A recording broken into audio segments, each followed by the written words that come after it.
Positive atheism Telugu channel ప్రేక్షకులకు స్వాగతం.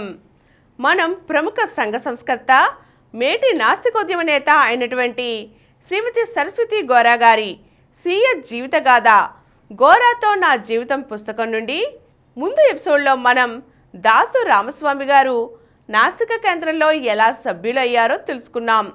ఇప్పుడు కానాగా పిలువబడిన కాళే నాగేశ్వరరావు గారు ఎలా నాస్తిక కేంద్రంలో సభ్యులయ్యారో చూద్దాం. రెండవ వారైన కాళే నాగేశ్వరరావు తూర్పుగోదావరి జిల్లాకు చెందినవారు. వారి కుటుంబం కాకినాడలో స్థిరపడటంతో హై స్కూల్ చదువుల్లో ఆయన మా మరిది సాంబశివరావుకు క్లాస్మేట్. ఆ విధంగా ఎప్పుడూ కాకినాడలో మా మరిది గారి ఇంటికి వస్తూ ఉండేవారు.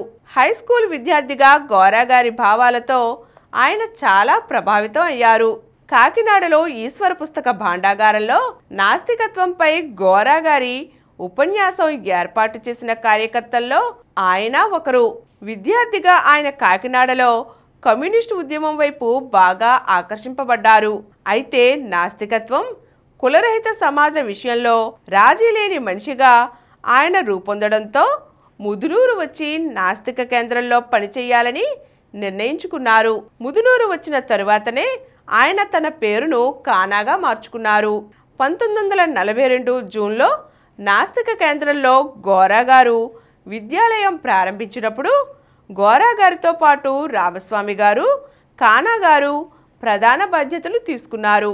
వీరితో పాటు ముదునూరు పరిసర గ్రామాలకు చెందిన శ్రీ ముదునూరు సూర్యప్రకాశరావు, వారి సోదరులు కృష్ణారావు, తుమ్మల చెల్లయ్య, వామనరావు తరువాత జీవితంలో దేశీ కవితా మండలి పెట్టి శరత్ సాహిత్యాన్ని తెలుగు పాఠకులకు క్రమబద్ధంగా అందించిన బొందలపాటి శివరామకృష్ణ గారు, వారి భార్య శకుంతలాదేవి, తుమ్మల గోపాలకృష్ణయ్య, చాపరాల వెంకట నారాయణ వీరందరూ ఆ స్కూల్లో ఉపాధ్యాయులుగా పనిచేశారు. గుడ్లవెల్లేరు హై స్కూల్లో హెడ్ మాస్టర్గా పనిచేస్తూ మంచి ఉపాధ్యాయుడిగా పేరు పొందిన చాపరాల సత్యనారాయణ గారు ఆ ఉద్యోగానికి రాజీనామా చేసి నాస్తిక కేంద్రంలోని స్కూలుకు ప్రధానోపాధ్యాయునిగా పనిచేసినారు. ఇతర గ్రామాల నుంచి విద్యార్థుల కోసం ఒక హాస్టల్ కూడా నడిపాము. ఆ బాధ్యత నేను తీసుకున్నాను. వానపాములకు చెందిన శ్రీ రావూరి అర్జునరావు గారు హాస్టల్ నిర్వహణలో నాకు సహాయకులుగా ఉండేవారు. ముదునూరు రాగానే గోరా గారు నడిపిన వయోజన విద్యా సాంఘిక పాఠశాలలో శిక్షణ పొందిన అర్జునరావు గారు అప్పటి నుంచి గోరా గారితో సన్నిహితంగా ఉండేవారు. అర్జునరావు గారు నాకు హాస్టల్లో తోడ్పడేవారు. వంటలోనూ వడ్డంలోనూ కూడా నాతో సమానంగా భాగం పంచుకున్నారు. సాంఘిక సమానత్వ సాధనలో అర్జునరావు గారు నేను కలిసి హాస్టల్ నడపడం ఒక గొప్ప విశేషం. ఈ విద్యాలయం సహకార పద్ధతిలో నడిపిన తీరు ఎంతో మందిని ఆకర్షించింది. విద్యావేత్తలు, జాతీయోద్యమ కార్యకర్తలు చాలామంది 1-2 రోజులు ఉండి మా పనితీరును గమనించి వెళుతుండేవారు. విద్యార్థుల్లోని జిజ్ఞాస, ఇచ్ఛాశక్తి, కర్తృత్వ దీక్ష విద్య ద్వారా వికసించాలని ఈ విద్యాలయంలో అనేక విధాల ప్రయోగాలు చేసేవాళ్ళం. బెనారస్ మెట్రిక్ పరీక్షకు విద్యార్థులను తయారు చేయడం ధ్యేయంగా పెట్టుకున్న ఇది ప్రధానంగా జాతీయ విద్యాలయం అయింది.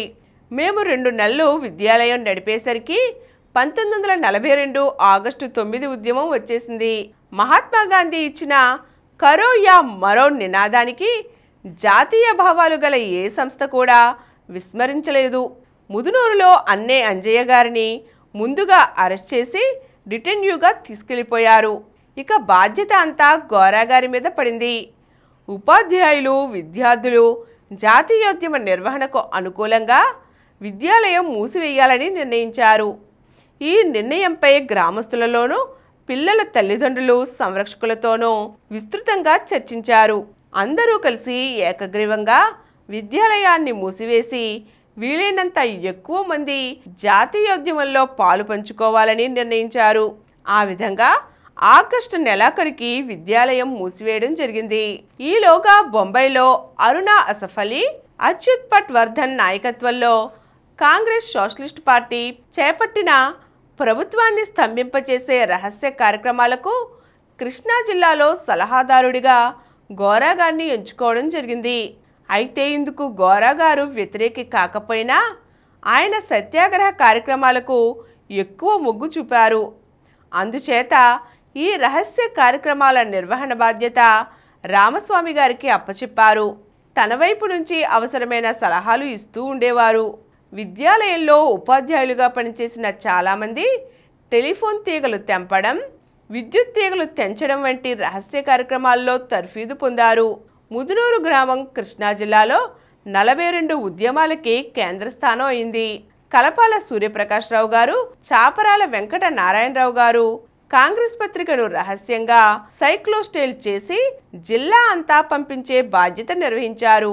నాగులపల్లి సీతారామయ్య గారు ఉపాధ్యాయుడిగా ఉండడంతో ఆయన మీద అనుమానం రాదని ఆయన పేర ఉత్తరాలు బొంబాయి నుంచి తెప్పించేవారు. నాస్తిక కేంద్రం వచ్చేవారు పోయేవారితో కార్యకర్తలతో పెద్ద సంచలన కేంద్రం అయింది.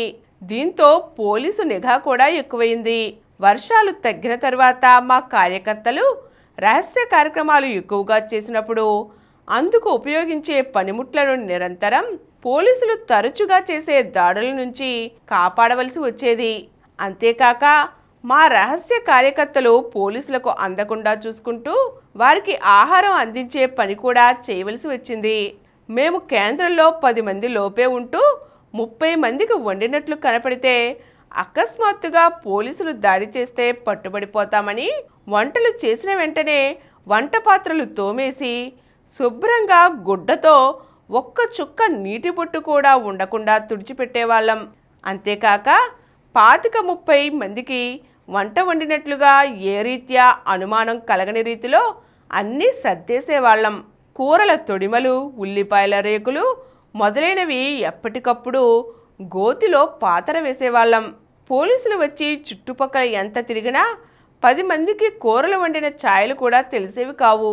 నాస్తిక కేంద్రం కార్యకర్తల పట్టుదల, శ్రద్ధ, ముందు జాగ్రత్తలు, తెలివితేటల ముందు పోలీసు గూఢచారులు ఏమీ చేయలేకపోయేవారు. ఈ విషయంలో గ్రామస్తులంతా ఒక్కటిగా ఉండేవారు.